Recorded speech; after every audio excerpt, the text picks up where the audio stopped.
Hello and welcome to the Lost Pines Workshop. I'm J.C. Jensen. This is Building the Epic Workbench, Chapter 4. So when we left off last time, I had that drill press incident. I had a crooked hole. All right, I plugged it, re-drilled it. It's good to go. And then I was also waiting on my Hovarder vise hardware for both the leg vise as well as my wagon vise, and it came in the other day. So I got it, and I was waiting primarily on these two components because the templates from the Hovarder instructions, unless you can print it exactly right, your holes may or may not be in the right place. So I decided to just wait until I got my hands on the physical device. So that's what I've done. And we want to make sure that we drill these, obviously, prior to assembly. And I'll show you why. The front one's not critical, right? We got to get it centered in the hole, and I just use some shims, right, to lock it in center, and then use the actual mounting holes to mark them, and then drill those three out.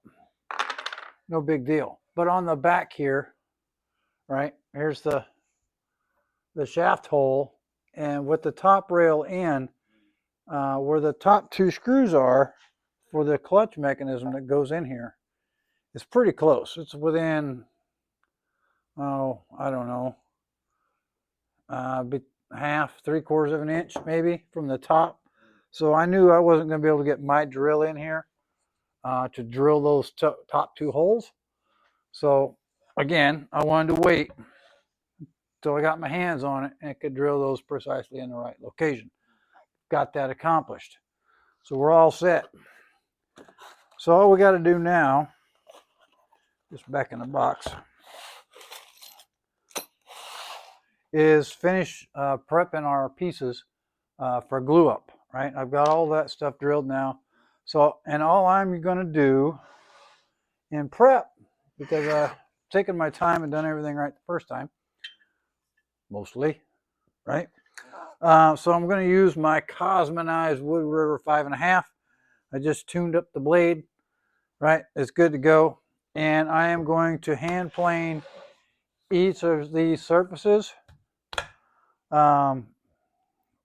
focusing primarily on the inside, right? Because we're after a glue up, we can really address the outside as a whole.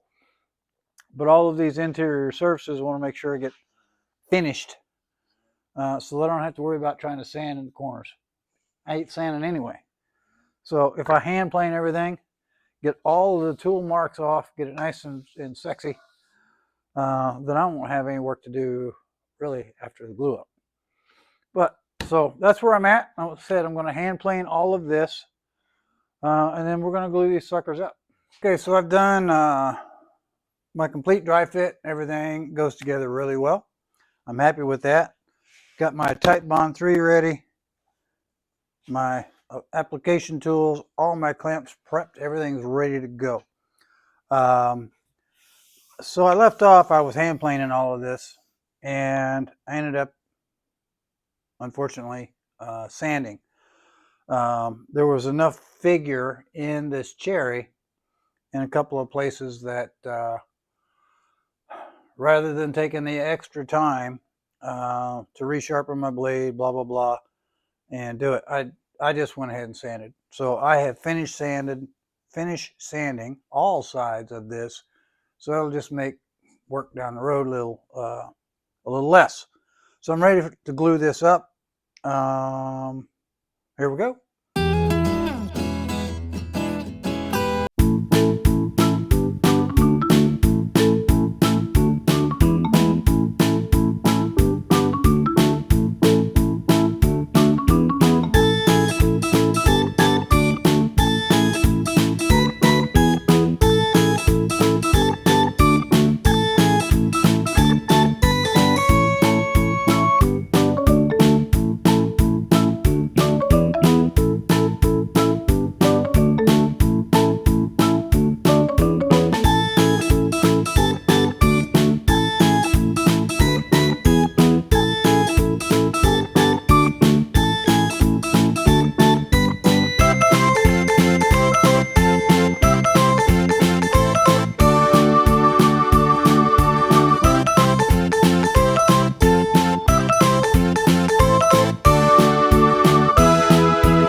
Okay, so after leaving each of the